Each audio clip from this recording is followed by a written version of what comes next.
Café du Néant by Mina. Little tapers leaning, lighted diagonally, stuck in coffin tables of the Café du Néant, leaning to the breath of baited bodies like young poplars fringing the Loire.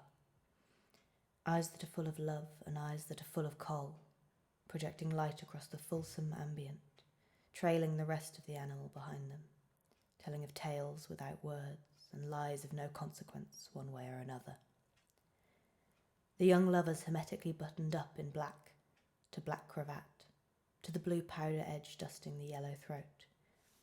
What colour could have been your bodies when last you put them away? Nostalgic youth, holding your mistress's pricked finger in the indifferent flame of the taper, synthetic symbol of life in this factitious chamber of death. The woman, as usual, is smiling as bravely as is given to her to be brave.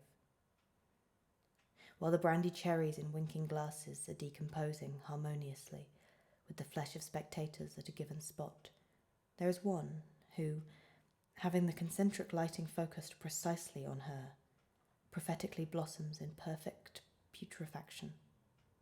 Yet there are cabs outside the door. Marie by Lola Ridge. Marie's face is a weathered sign to the palace of gliding cars, over the bend where the trolley dips, a dime for a wired rose, nickel a ride to the zigzag stars, and then men in elegant clothes that feed you on cardboard ships, and the sea floats so fine, like a green and gorgeous bubble God blew out of his lips. When Marie carries down the stair the ritual of her face, your greeting takes her unaware, and her glance is timid bold, as a dog's unsure of its place, with that hair of the rubbed-off gold and a wedding ring worn to a thread in a halo about the head, and those luminous eyes in their rims of paint. She looks like a bedizened saint. But when the worn moon, like a face still beautiful, wavers above the battery, and light comes in, mauve-grey, squeezing through shutters of furnished rooms till only corner holds spots of darkness, as a tablecloth its purple stains when a festival is ended, then Marie creeps into the house. The paint is lonesome on her cheek. The paint is gone from off her mouth, that curls black loosely from her teeth.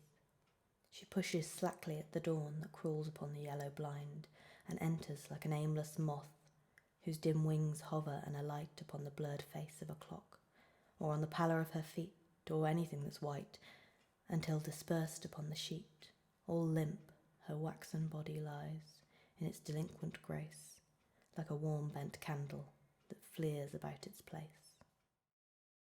Bath by Amy Lowell. The day is fresh washed and fair, and there is a smell of tulips and narcissus in the air. The sunshine pours in at the bathroom window and bores through the water in the bathtub in lathes and planes of greenish white. It cleaves the water into floors like a jewel and cracks it to bright light. Little spots of sunshine lie on the surface of the water and dance, and their reflections wobble deliciously over the ceiling.